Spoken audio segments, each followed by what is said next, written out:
Who's calling? There is no identification.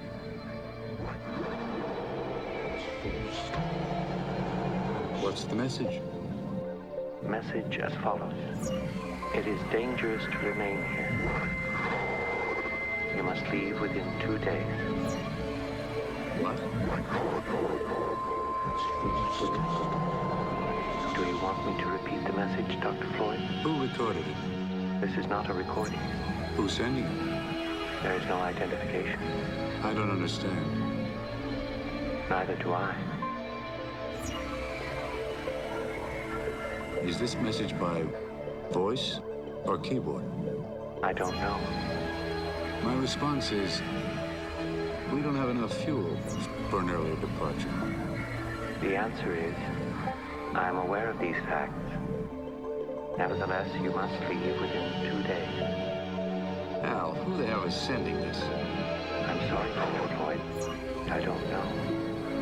Well, tell whoever it is that I can't take any of this seriously unless I know who I'm talking to. Dr. Floyd? Yes? The response is, I was David Bowman. Do you want me to repeat the last response? No. Tell Kernow that this is no time for jokes. Dr. Kernow is not sending the message. He is in access way 2. And I'll tell whoever it is that I can't accept that identification without proof. The response is, I understand.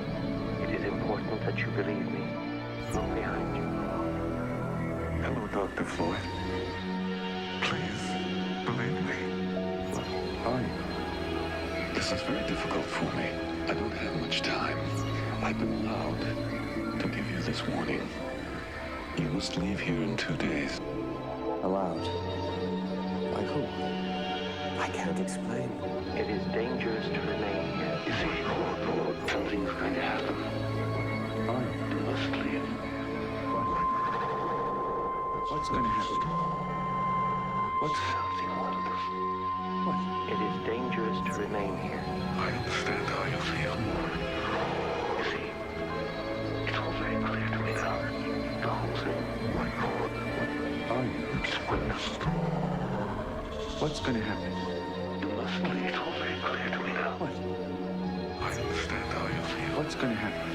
Something wonderful. Please, Goodbye, Dr. Floyd.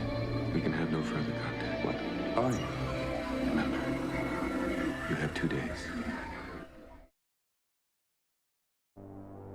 This is James Salcedo, host of Salcedo Paranormal, and you're listening to the Troubled Minds Radio Network on KUAP Digital Broadcasting. Welcome to Troubled Minds Radio Network on KUAP Digital Broadcasting, where we sip on some maybe juice and explore the unknown.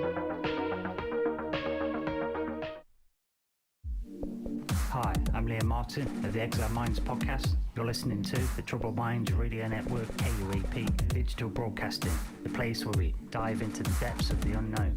On the Troubled Minds Radio Network, you can join us and embark on a thrilling journey through worlds of science, the paranormal, and the enigmas that defy explanation. Tune in, share, let everybody know that you're listening to Troubled Minds, the place that captivates and takes you to the uncharted territories of knowledge.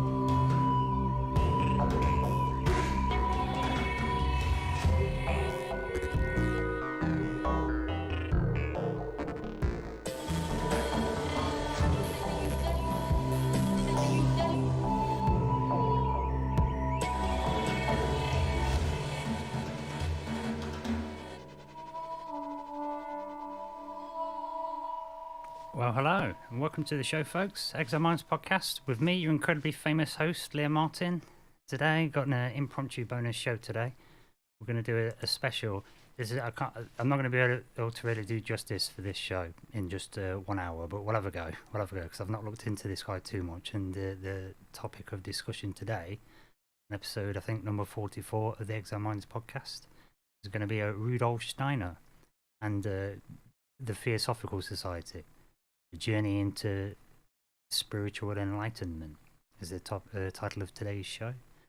So we're going to take a look at the influence of Rudolf Steiner in consort with the Theosophical Society, who's been mentioned in the magical episodes, and Madame Blavatsky, one of the co-founders of the Theosophical Society, and they often call Rudolf Steiner a friend of the society. They're divergent. So I thought we'll have a look into that. We'll look into this guy. I've been meaning to do it for a while. I came across him for the magic show. I did a massive, gigantic, far too big script for the magic show with Michael. It was like 63 pages. It was ridiculous. It was well referenced, but it was way too big, and I didn't even really get to touch on Rudolf Steiner much with that, because there was so much to go at. I've listened to some of his audiobooks, or people translating them, and some of the long ones. Got a lot of complicated stuff to say. But today we're gonna have a go on the Exile Minds podcast. So join us on a captivating journey through the life and teachings of Rudolf Steiner. He was a visionary thinker, profound influence of the Theosophical Society, as I mentioned, and that of all movements of sort of spiritual development. So in this enlightening radio episode, we'll delve into the intriguing world of esotericism, the mystics, exploring the profound impact of Steiner on the fields of education, art, agriculture, and spirituality. So Steiner goes from back in the day, but how far back? 19th century. Okay, so, in the 1800s, Rudolf Steiner was born late 19th century. He was a polymath, meaning that, self-taught in a lot of disciplines and considered an expert. That's a polymath. So he's a polymath, spiritual philosopher, who was founded the Anthroposophical Society, a movement dedicated to understanding the hidden dimensions of human existence. Quite a lofty endeavour. Steiner's beliefs were heavily shaped by his early association with the Theosophical Society, which is why they get a mention in the title. And and the mystical and philosophical organisation, the Theosophical Society, they're seeking to uncover profound truths about the universe and human nature, which is what attracted Steiner to this. So, in this episode, we uncover Steiner's journey from the Theosophical Societies to the from Theosophy to Anthroposophy. We see how he kind of transitioned, and how we expand upon the theosophical ideas to create a unique, holistic worldview. So we'll explore the groundbreaking work and fields of the Waldorf education system, as well as the biodynamic agriculture, which is another thing that he sort of came up with, which is going to perhaps segue into another good thinker as well, Victor Schauberger, which we'll get to towards the end there, in terms of the agriculture. But yeah, he's definitely demonstrating insights into the transcendental realms. So let's and aspects of how they influence aspects of your daily life. So today I'm hoping that we'll be able to navigate through this complex tapestry of Steiner's life, philosophy, and contributions to society, try and shed a little bit of light onto the Theosophical Society and its founders, and its impact on the spiritual thought of the late 19th century and the early 20th centuries. So, without any further ado then, whether you're a seasoned seeker of the spiritual wisdom or just a curious mind, if that is just a curious mind, good thing. Yep, we'll tune into the Rudolf Steiner and Theosophical Society, a journey into the spiritual enlightenment, for an exploration into the mystical, the practical, and the profound. So join us and we'll uncover the truths about this remarkable era. This is important. I think this time period is quite a remarkable time period, and the visionary thinkers did indeed shape it. So, also broadcasting today, Troubled Minds Radio Network, KWP Digital Broadcasting, just in the Exile Minds podcast. So today, Rudolf Steiner. So, Rudolf Steiner will journey into the philosophical world of of the esotericism, and it's a multifaceted process. So we'll go for a brief overview and see how can I have a look at how it got started. So let's get him up on screen. Let's get a picture of the man, the mystery himself, Mr. Steiner. For the video viewers, I'll get myself off the screen there, so we can get a look at the guy. So yeah, a brief overview then. So how he got started with this. So is in early education. So Rudolf Steiner, he was born in, say, the 1861, 27th of February 1861, in the country that's now known as Croatia. He grew up in an intellectually stimulating environment and showed early interest in philosophy, literature, and the natural sciences. So he's 1861. Okay, that's an important era, I think, personally, in terms of the sciences and understanding.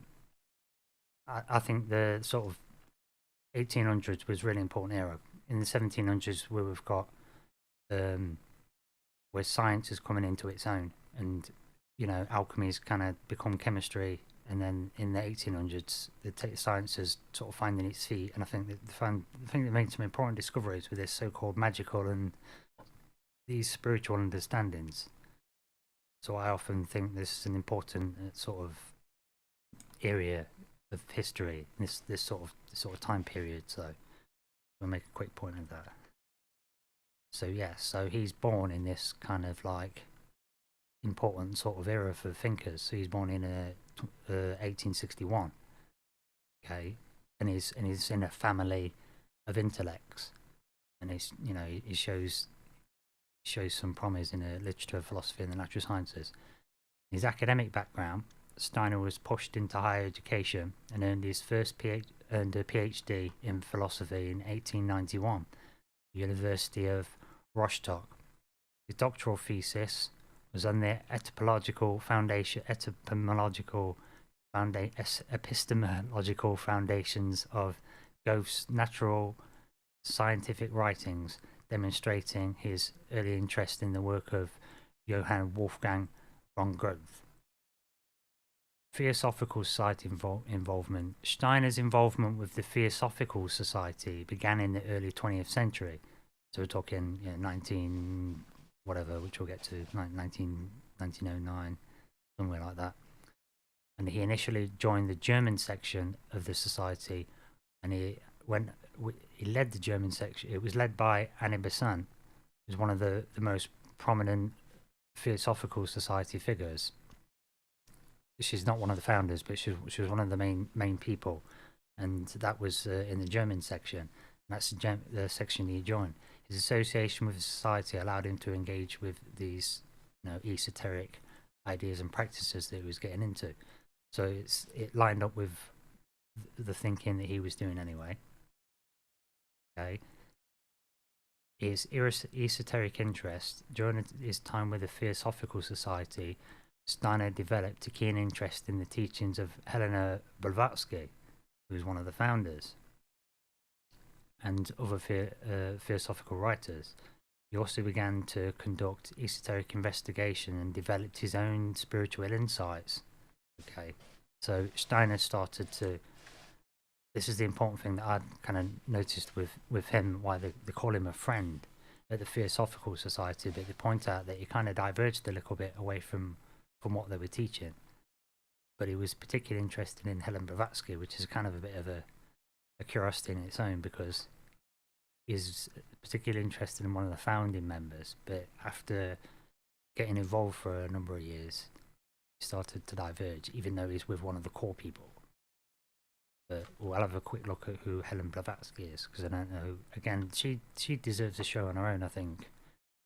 And Steiner, I didn't know to do a show about the two, Helena Blavatsky and Rudolf Steiner, or whether to do this one on his own, or what as one as a big theosophical, because there's a lot of subject matter to get through, and it's kind of difficult to know sort of where to start with it. But he was interested in the founder Blavatsky specifically, so we'll have a look on see what Wikipedia's got to say to remind us who Blavatsky was. So, Helena Blavatsky. I forget myself off this screen for a minute. So Helena Blavatsky, she was one of the founding members of the Theosophical Society then. So Helena Blavatsky, she was born a couple of decades. She was born in 1831. So Steiner comes a bit later. She's a bit older than Steiner, but a lot of people looked up to Blavatsky. So she's also known as Madame Blavatsky, the Russian-American mystic and author, who's the co-founder of the Theosophical Society in 1875. So like I say, this is in the 1800s, in this important area for magic and science starting to become a kind of fusing together, also branching apart. She gained an international following as the leader of the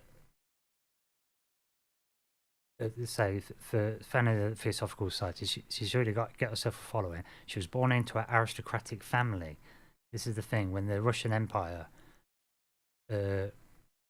was like had the Ukraine, and so she lived in that kind of Ukraine area that's like we call Ukraine today, but she was in this aristocratic family of an empire that was doing pretty well. So she had a kind of free reign and she had kind of money behind her.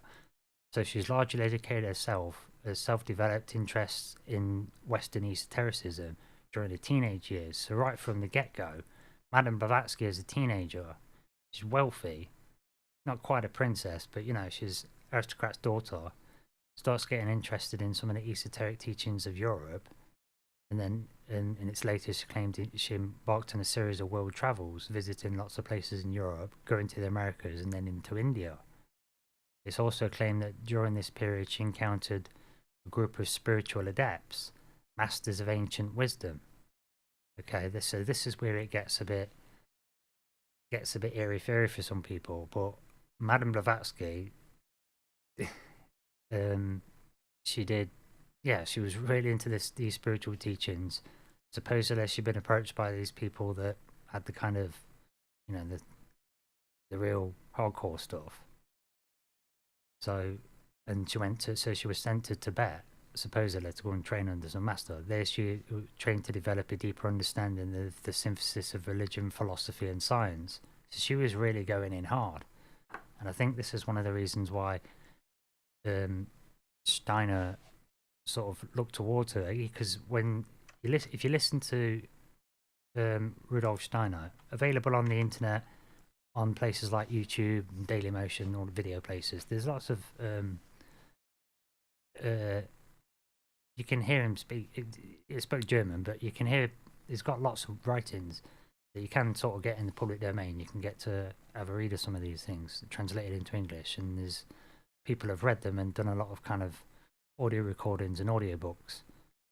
So they're worth having a listen to. They remind me a little bit of the works of not kind of written the same, but the same kind of talkings that you get, the same kind of things you hear from Alan Watts. It is metaphysics. It's what it is. It's metaphysics and spirituality, and so it's the same kind of wording, but it's that same kind of deep knowledge on a really deep level. It's definitely worth recommending you look some of these up. But yeah, if you're interested in Blavatsky as well, so this was like her life. I often joke that she was almost like, whereas Bruce Lee learned Wing Chun from Ip Man, who was able to just practice Kung Fu all day, she was doing like a mental Kung Fu all day. She was in a situation where she was able to practice that all the time. So her mental Kung Fu was like as good as Donnie Yen sort of thing. So and Rudolf Steiner, like I say, he was following her in quite a hardcore way, and she founded the Theosophical Society. So now I've mentioned that, let's have a look then. Let's look at the Theosophical Society, see what the write-up says about these people. I'll get myself on screen for this one. Okay, let's have a look. So, Theosophical Society. I'll zoom in for the video viewers. So, the Theosophical Society from encyclopedia.com. Mental Kung Fu. Oh, Matsao! Looking good, Brosif. Mike's in the chat. Thanks very much, Mike. Appreciate that. You're not looking too bad yourself. Not looking too bad yourself. Anyway, you're my my benchmark mic, by the way. Yeah, mental kung fu. That's what it is. In fact, there's a notion out there that was in my when I did a Body Dharma show. There's a notion of a guy that's talking about like that maybe some of these battles, these really wild Eastern battles, may have happened in the astral, and that's how people can have loads of arms and fire 1,000 arrows, or block 1,000 arrows with a sword. Maybe some of these epic Eastern battles are happening in the astral plane, using mental kung fu. So you send your best warriors out to fight in the astral to see who would have won the battle, and then you don't actually have to lose thousands of soldiers, sort of thing. Which is a pretty funky notion on its own. But anyway, going on, Theosophical Society. So Rudolf Steiner was joined these people, was really into them, had the similar kind of philosophies, did diverge a little bit, but these people are important to him, and he was really into the founding member, which we just covered a bit. So let's have a read about the Theosophical Society, and let's see what it says. So from encyclopedia.com. The major modern organization advocating Gnostic, esoteric, Gnostic as in the Gnostics, as in the pre-Christian people, which we'll do a show on. Yeah, esoteric teachings. The Theosophical Society was founded in New York, in 1875 by Helena Petrova Blavatsky and Henry Steele Olcott, who was a colonel, by the way. Henry Olcott was a colonel, and William Quan Judge, and others. It grew out of an interest of occult generated previously from the magnetist movement, or spiritually, especially in spiritualism. So the spiritualist and mesmerism movement and magnetism. And this is what I'm saying. It's like science stuff. It's like you're figuring funky stuff out about magnets. You're wondering about electric. That's coming into play. You're putting the two together. People are kind of electric, aren't they? It's not that much of a leap. Do you know what I'm saying? I don't think it is. Especially when you've got Van de Graaff static machines that, you wind a belt and it kind of like creates static. You put your hands on it and make your hair stand up. I mean, they're figuring this stuff out. But anyway, so both Blavatsky and Olcott were closely concerned with spiritualist investigations. So they were parapsychologists of the time. Okay, and they met at the house of the Eddy brothers in Vermont. They were also concerned with the claimed phenomenon of mediums. Mr. and Mrs. Nelson's home of Philadelphia, who were accused of cheating. The Holmes partnership involved the alleged manifestation of spirits Katie King and John King, associated with the British medium Florence Cook. Blavatsky eventually disowned the Holmes phenomenon, but endorsed the reality of the spirit of John King. Oh, isn't that quite fascinating then? So she says, no, they're just faking it. Although one of the spirits they were talking about is a real dude. That's interesting. That's Or is that one of those disclaimer things where you wriggle your way out of it and go, oh yeah, no, I don't believe him. I didn't believe him really. I just believed in the spirit. Would have been one of them little marketing back in the day. Anyway, yeah, in May 1875, Blavatsky and Olcott formed the Miracle Club. Excuse me. The Miracle Club, 1875, which offered an alternative and prevailing scientific materialism. But the organization languished. Soon Olcott began to receive messages through Blavatsky from a mysterious Brotherhood of Luxor, prototypes of the famous Mahatma letters of years later. I don't know what the Mahatma letters are. These messages claimed the support of a hidden master's wisdom. Okay, yeah, hidden masters of wisdom in the spreading of truth. In November 1875, the Theosophical Society was founded with Olcott as president, Blavatsky as corresponding secretary, and as George as the lawyer, or as counsel. Okay, yeah. So this is where it seems a bit airy-fairy with this stuff, because because they're talking about this, the Mahatma letters. Yeah, it makes it sound goofy that she's supposed to have met these adepts during her travels, she's been approached by people that are supposed to have, not I don't want to say the secret teachings, but they're supposed to have the hardcore stuff, and she's supposed to spend some time with them, and then she's getting these like secret messages sent to her, kind of helping her out and guiding her. Sort of makes it sound all a little bit woo-woo, but for the fact that people saw her do stuff, people saw her use sort of telekinetic powers, and she did try to channel books, and she channeled a Tibetan Tenga, these Tenga things that, like, in a perfect translation from Tibetan, that somebody like realized years later that it was one of the books she wrote, like tons and tons of books that she's supposed to have channeled, and one of them was a perfect translation of this Tenga, and somebody discovered it years later, a bit like the Betty and Barney Hill, where somebody years later discovered that one of the maps that they'd seen and drew of the star charts could have been Zeta Reticula.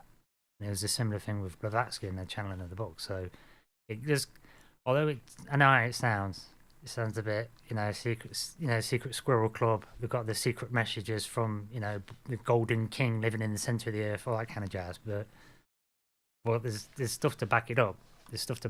So that's the stuff with the Theosophical Society. They got founded towards the late 19th century, so 1875. And yeah, so they're already kind of like up and running.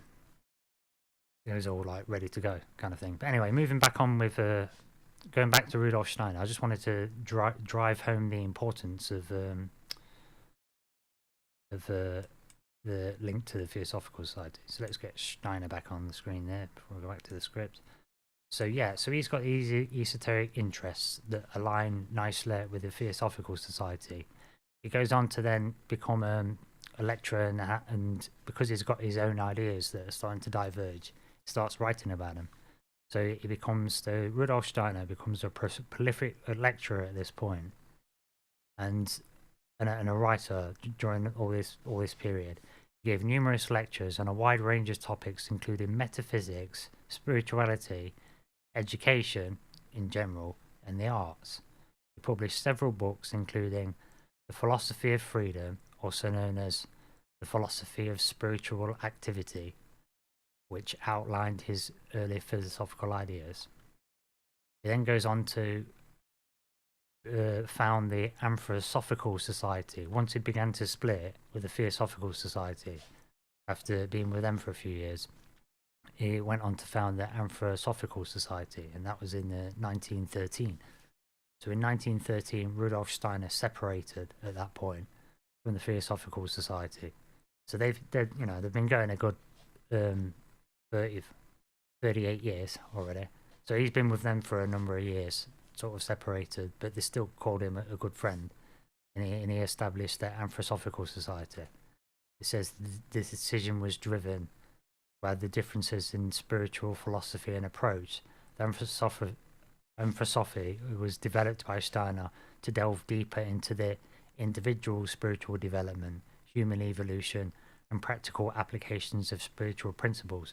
So basically, what that was, the essential split was that the fundamental thing, if you could put it down to one thing, was that he wanted to look more into and take a greater responsibility on your individual. He was saying you've got more of an individual kind of responsibility, and he wanted to look at the individual's path rather than sort of persistently sticking to this doing things for the greater good thing. He was a bit more interested in the individual person and what individual things can you do, rather than, I suppose, the greater good stuff and let karma sort it out. He wanted to get a little bit more hands-on, so to speak. It seems to me, the way I sort of interpret that. But anyway, got to stick to the radio clock, keep it nice and tight, because Mike's got me well trained. So I'm going to put a quick bit of a montage track on, because we've got break time coming up. I see that radio clock sneaking up on me. So we're going to put a little 4-minute break on, like you would have on the radio. And then we'll just do that. And we'll come back and talk a little bit more about Rudolf Steiner and the Exile Minds podcast right after this little break, which I'm going to fade in all pro. Anyway, back in just a few minutes. Thanks so much, folks. Digital broadcasting. where we delve into the mystical, the philosophical, and the cosmic in our quest to uncover the unknown. I think I got a weird connection. You're saying that this is one single cell? It's not unprecedented. The ostrich egg is a single cell and it can grow up to 5 pounds.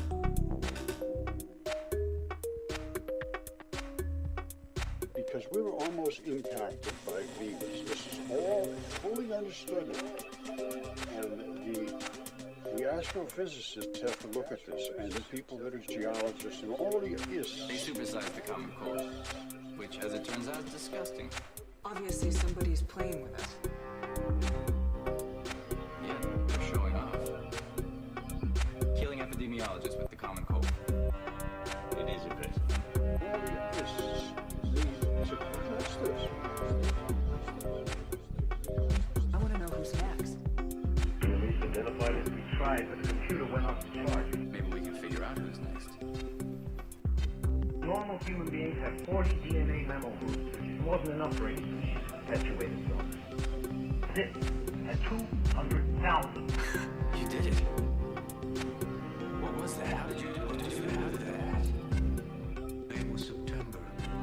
He was part of the original 12 sign travel back into humanity.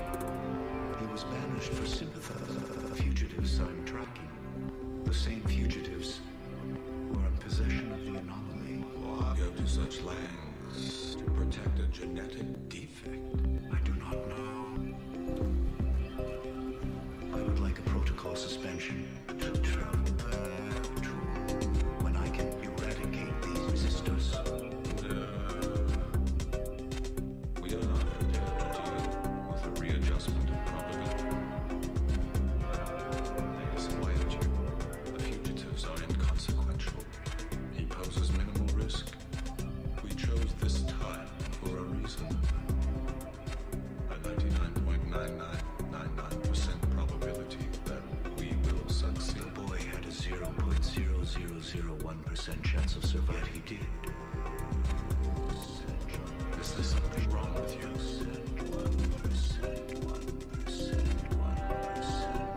I am experiencing something that I do not understand.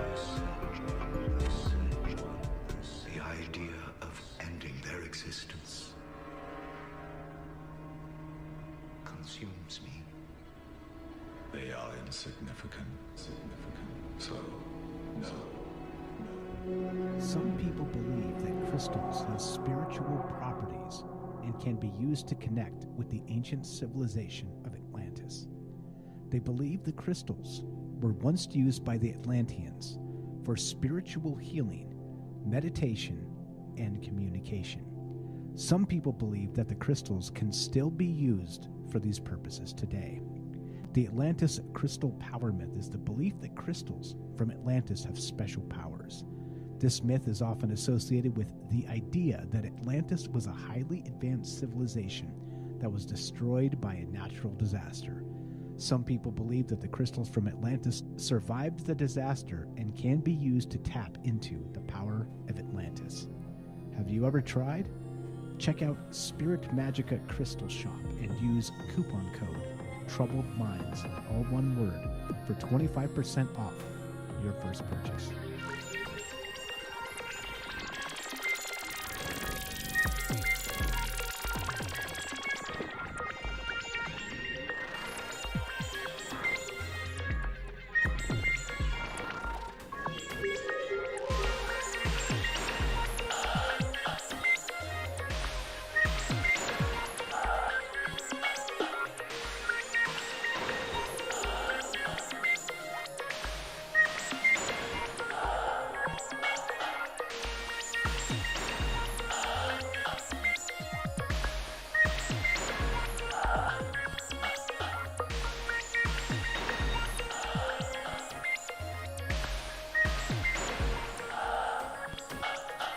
Welcome back from the break. Exile Minds podcast with me, your host, Liam Martin.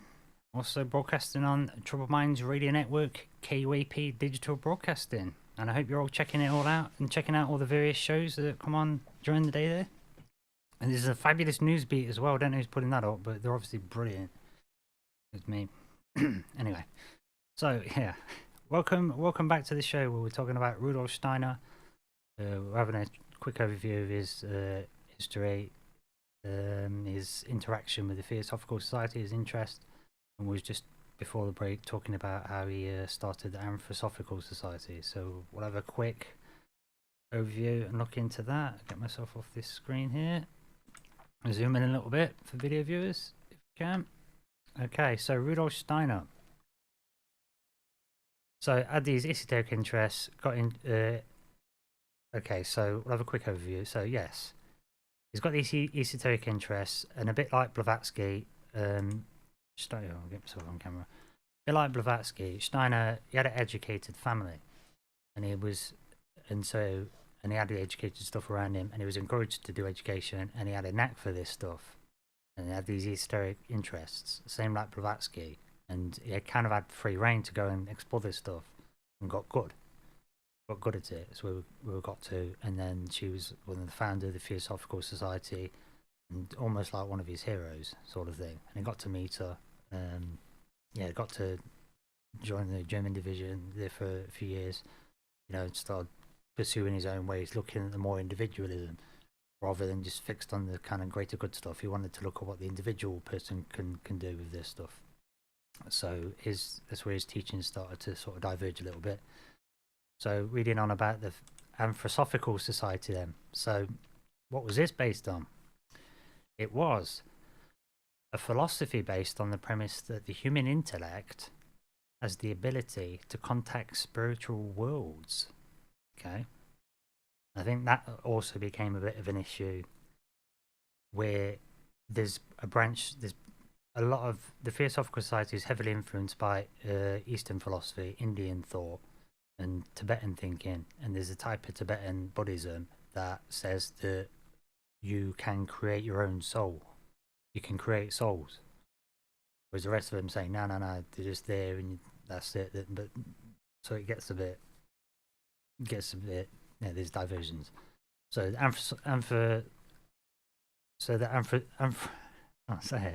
Anthroposophy is a philosophy based on the premise that the human intellect has the ability to contact spiritual worlds. It was formulated by Rudolf Steiner, an Austrian philosopher, scientist, and artist who postulated that the existence of spiritual worlds comprehensible to pure thought, but fully accessible only through the faculties of knowledge latent in all humans. He regarded human beings as having originally participated in the spiritual process of the world through a dreamlike consciousness.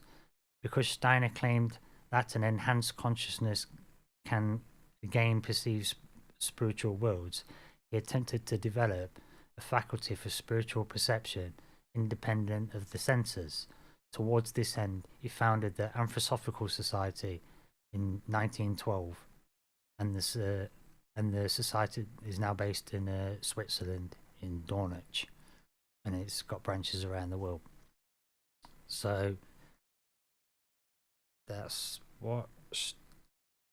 Yes, so he's going deep then into trying to develop. So he's not just reading the teachings and kind of, I suppose he's not just reading the teachings and sort of following the dogma. But the thing that's important to note here, I think, as I'm just realizing now, is that the Theosophical Society do say they have a bit of a disclaimer that comes with it to do with karma. And the disclaimer is to do with what teachings you want to learn. Okay. It's okay. It gets a bit of a thing because in the Theosophical Society, they tend to not. They're not trying to generate an extra karma. So some of these occult teachings, they won't learn them because you can get wrapped up in like other people's karma kind of stuff. So they'll kind of stay neutral with it. And I think this is where some of the divisions come. It's not a division where you're necessarily upset, or you're just thinking different. It's just that some people don't want to go down certain routes of learning certain things. Make a point of saying this in the Theosophical Society because you can build extra karma for yourself, both good and bad. And what they're trying to do is kind of not build any extra. If anything, get rid of it. A bit like Mahayana Buddhism, get off the karmic cycle thing. So I think some of these teachings, some people don't want to sort of go that way. I suppose it's a bit like you can learn martial arts, but some parts of the world, they won't mimic animals for religious reasons. So they're just not going to do certain styles in a certain way. That's all. So yeah. But anyway, yeah, I'm just thinking that might be some of the sort of differences as well, because there's that thing of how much karma do you want to earn. Do you want to risk trying to learn some extra teachings, but then maybe get some extra karma? And also playing with these ones where they're saying you can create a soul for yourself. Because I mean, you might think of that as a bit of blasphemous. But anyway, moving on with the Rudolf Steiner. Oh, I'll get his profile picture up again. Moving back on with the Steiner profile. So he's founded the Anthroposophical Society in 1912-1913. And he separated from the Theosophical Societies to establish that organization. And he would say it was driven by his differences in spiritual philosophy and the approach. And like I say, it specifically states that, you know, he wanted to delve deeper. So he's probably wanting to go into some of these teachings that might bring about some extra karma. But he wants to look at the individual spiritual development, like I say, and develop some extra senses to be able to see these spiritual worlds. So he's kind of had to go off as a bit of a pioneer, kind of do some bits sort of on his own, which is fair enough, you know. That's sort of how it has to go sometimes. So he expands the Anthroposophy. So under Steiner's leadership, the Anthroposophical, I can't say it, Anthroposophical Society grew and expanded its reach. Steiner gave numerous lectures and wrote extensively on Anthroposophy, covering topics such as the spiritual sciences, education, as in different types of education, doing the Waldorf education, which we'll get to in a minute, and biodynamic agriculture, which we'll also get to after that. Rudolf Steiner's life and work reflects a complex journey, began with a strong academic foundation that we mentioned, for a strong academic family, and it was all around him. And he had strong foundations in philosophy. He was just good at it. He was adept. It's led to his deep involvement in esotericism, ultimately culminating in the development of the Anthroposophy. His teachings and insights continued to influence various fields, including, like we mentioned, education, agriculture, but also the arts and medicine as well. There's a lot of people reading Steiner. The relationship between the Theosophical Society and Rudolf Steiner is a complex and historically significant one. Rudolf Steiner was initially associated with the Theosophical Society, but later founded his own organization, as we've sort of discussed. So, what comment there, Rico?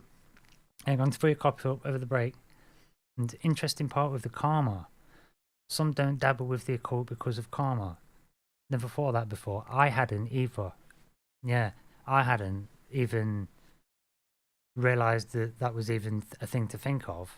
To think about, can you generate in karma and how much of it and how and why? And yeah, I heard that from, what was her name? It was a dear. There's a lady that there's was it from her? I know I listened to some of them Theosophical talks. It might have been a talk where was this guy talking. There was a couple of guys talking about the relationship of Blavatsky and Steiner. You can look on YouTube. It might have been on that, or it might have been one about 7 rays, which I'm going to do a show on. There's the Theosophical Society again. There was someone does a talk on 7 rays, but somebody mentions it somewhere in there. This thing about this extra karma stuff, and I suppose it's a bit. It's a bit of a thing, like, it seems to me it's like some of them want to stay in the love and light bit, and they're saying, well, get to the goal eventually anyway, so I'm just gonna wait kind of here in a neutral place, try and make myself as harmless as possible, and that's what most of them are trying to do. But I suppose other people are trying to get to the fast forward to the end faster, fast forward to the I don't know, whatever the goal is. They're trying, like say, he's trying to develop some powers now, but I think the other people are sort of saying, no, I'll keep my karma neutral as best as I can, have a smoother ride, and eventually I'll get the powers once everybody else elevates. Maybe that's the way. Maybe some people are waiting until. Yeah, maybe that's what it is. Maybe it's like where some people are going to buy it now, going to try and buy it now while it's expensive, but it's fresh and new. Whereas other people, they're going to hang on until it's a bit more readily available and don't cost as much. Maybe that's the way it is. Anyway, yes, Waldorf schools. So he influenced education as well. So we'll have a quick look at the Waldorf schools now. So let's have a look what it says. Because like I say, he's had involvement with Theosophical Society. He's ended up starting his own sort of situation, and he's had an influence in a lot of different areas, including education. So we'll have a look at these Waldorf education centres then. So Waldorf schools offer a different kind of approach, basically. They offer a developmentary approach, experiential and academically rigorous approach to education. They integrate arts in all academic disciplines for children from preschool to 12th grade to enhance and enrich learning. Waldorf education aims to inspire lifelong learning for all students to enable them to fully develop their unique capabilities. Founded in the earlier 20th century, Waldorf education is based on the insights, teachings and principles of education outlined by the renowned artist-scientist Rudolf Steiner. The principles of the Waldorf education evolve from an understanding of human development that addresses the needs of the growing child. Music, dance, theatre, writing, literature, legends and myths are not simply subjects to read about and tested. They are experienced. Through these experiences, Waldorf students cultivate their intellectual, emotional, physical and spiritual capabilities to be individuals certain on their paths to be of service to the world. I find that quite fascinating. Oh, hi there, Ben. Hi, it's a random show, Rudolf Steiner. Glad you can make it. Yeah, so that's quite fascinating. I've not really. I think I've seen a documentary on these Waldorf schools a long time ago. But this, okay. So let's go back through this. So it's teaching children for a focus on dance and theatre, for writing and literature, legends and myths, allowing them to sort of saying it's more about the experiential learning and how you'll cultivate your intellectual, emotional, physical and spiritual capabilities through these endeavours, through the experience of it. I think there is a lot to be said for experiential learning. It really embeds a lot deeper, a lot tighter, I would say. But anyway, this is from waldorfeducation.org. So moving on. Professors who have taught Waldorf students across many academic disciplines and across a wide range of campuses, from the state universities to Ivy League, note that Waldorf graduates have the ability to integrate thinking, to assimilate information as opposed to memorizing isolated facts, to be flexible, creative and willing to take intellectual risks, and are leaders with high ethical and moral standards who take initiative and are passionate to reach their goals. Waldorf graduates are highly sought after in higher education. Oh, I didn't know that. So I suppose, yeah, influenced education then in the way of with his philosophies. I suppose, yeah. So it must have been. So they must be quite successful then. That's quite a send up. So, but like I said, that was what the documentary was about. I seen it years ago when I was like a youth. But yeah, a different way to. It was letting these kids kind of like almost do what they want when they were really young, sort of to express themselves. The boundaries were really quite like loose and stuff. I think they was allowed to go out and kill a rabbit or something, and then say about death and stuff. And then it was like, you know, one of the kids didn't get to see the rabbit get killed, and it was upset. And, you know what I mean? And blah blah blah. It's interesting to different way to do it. How much to express yourself. But then that comes up in psychotherapy when I've learned person-centered talking therapy when they talk about the approach to children and discipline. Now, some cultures just have it totally different. Or if, you know, if a dog comes barking, instead of freaking out and trying to scare the dog away, that kind of scares the kid. You see someone in another country, some random person, they just behave different. Instead of freaking out, they just like pick the kid up, or casual. Just don't even do anything to the dog. Because it's not really a threat, is it? You know? And then the kid sees it's not really a threat. So the barking don't really scare it. And then the dog's not, you know, the dog stops. Because dogs just, all it can do is bark, innit? Could mean a lot of things.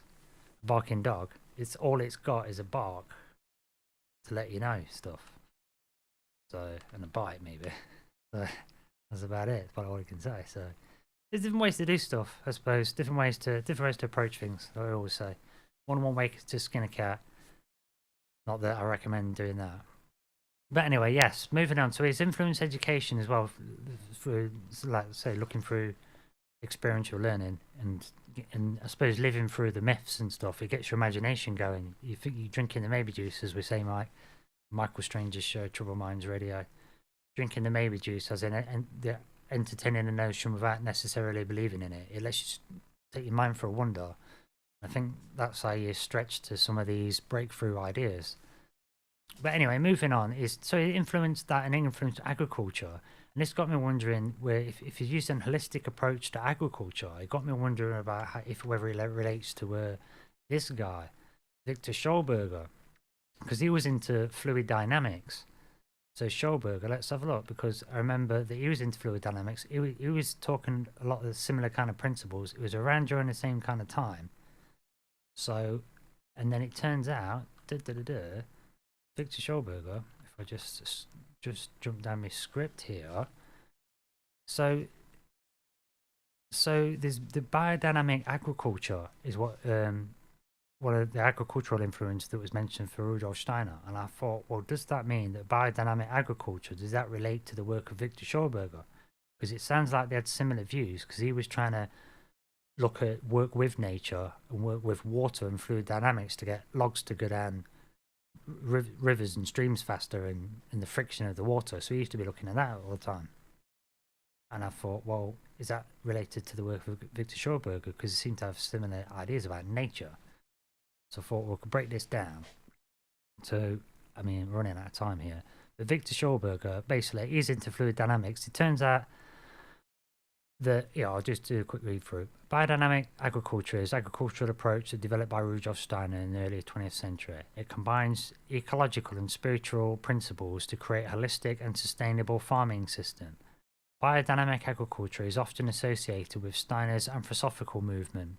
While it shares some common principles with other alternative farming methods, such as organic farming, it also incorporates unique spiritual and esoteric elements. Some of the key elements are using a holistic approach, preparations.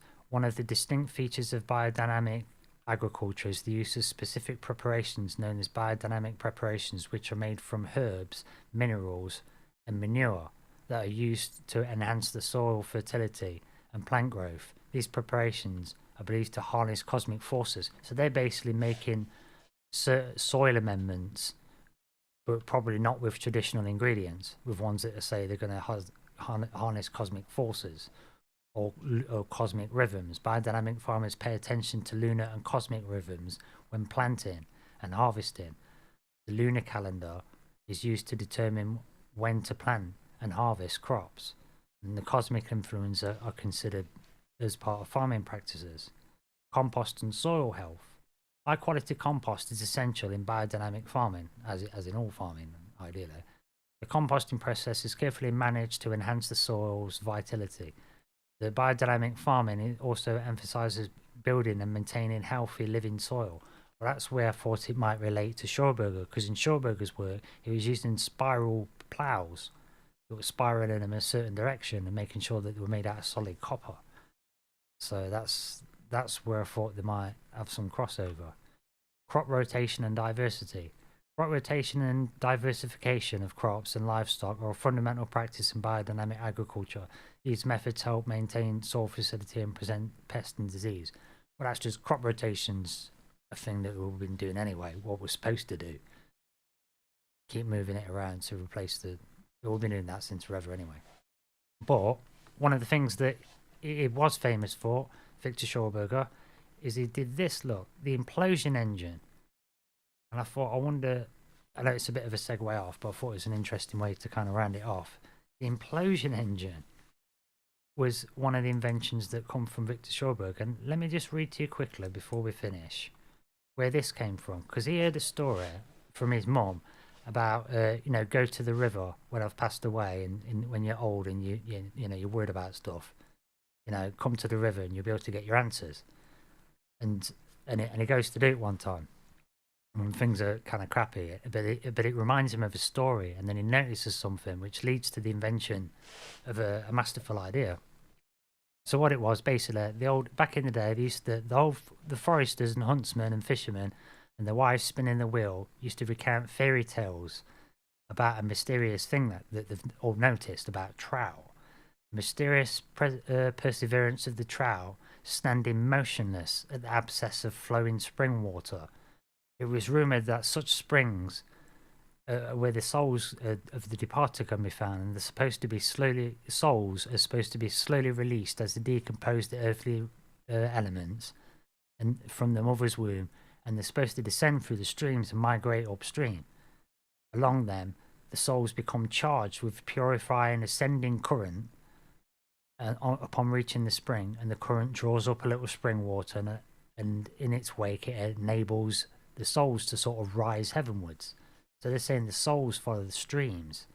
So he got wondering, while he's contemplating, wondering about his mum and trying to figure this problem out. He's had some bad times, and he's watching these trout, and then he's realizing that a kilometer downstream, it's 180 foot lower down. So how is it the fish are so high up? Have they got such a high altitude upstream? And how is it possible there are so many fish right at the access of the current?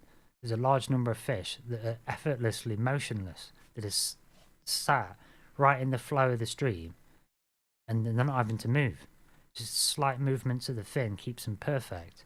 And that got him wondering about the pressures and how logs, won't go certain parts on the river, but down the centre they'll go perfectly nice and fast because it's like axial biodynamic forces acting. So he began to realise that's what's happening with fish because of the shape. It's having these certain forces act on him. So he invented, based on that fluid dynamic principle and this natural holistic way to look at stuff, invented this implosion engine. It's crazy. You want to look into this, links in the description, but it's potentially anti-gravity engine. And it uses implosion instead of explosion. We haven't really got time to get into it, but it's, it's one of them really fascinating little sideways threads that we got to, looking at the Rudolf Steiner, the Theosophical Society. When I found out that he had these agricultural influences, using a holistic approach, I thought these sound really similar to Victor Schauberger's work, and then he's got this implosion engine.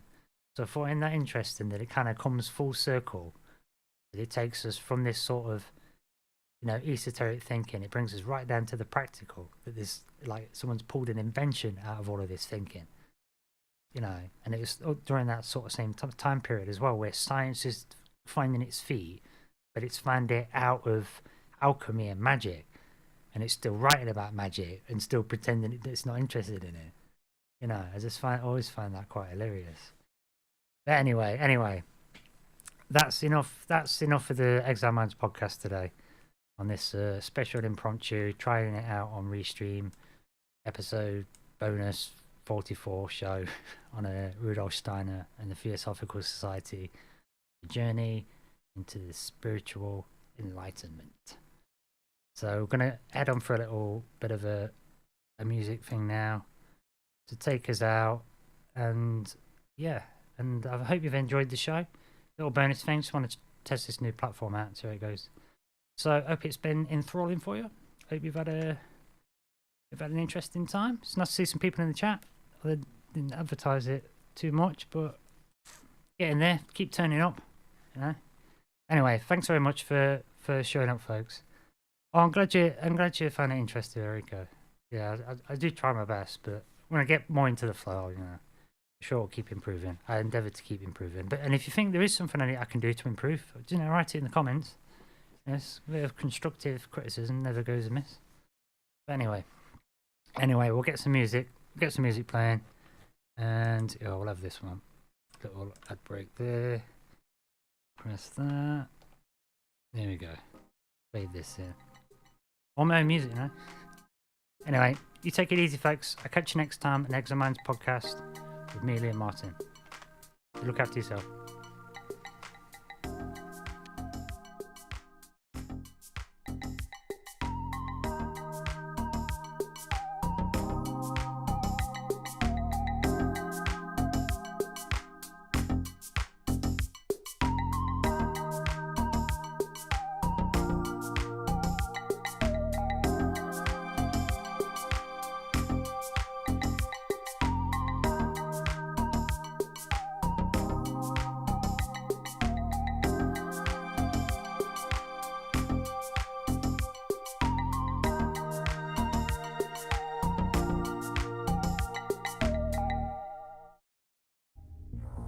You're listening to Troubled Minds Radio Network on KUAP Digital Broadcasting, where the strange is just another day at the office and the unexplained is our playground.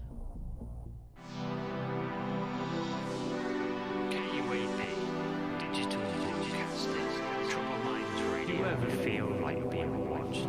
Don't trust the government. Wonder if aliens are real, what's possible and what's not. Will they actually take over the Earth? Do ghosts exist? What about Sasquatch? Curiosity peaked? We've got more. We don't go deep, we go wide, because we're already in skull-crushing depths. Who is the most powerful oligarchy running the world from the shadows? What about these UFO reports? Are they falsified? Are they going to keep giving us nothing but burgers over and over and over and over and over and over again? We got more. Why is there so much contradictory information about peculiar topics? Is the Illuminati a real thing? What does the New World Order even mean? Come and join the conversation. Let's try and dig. Let's try and find out. Because if we don't do it, it might not get done.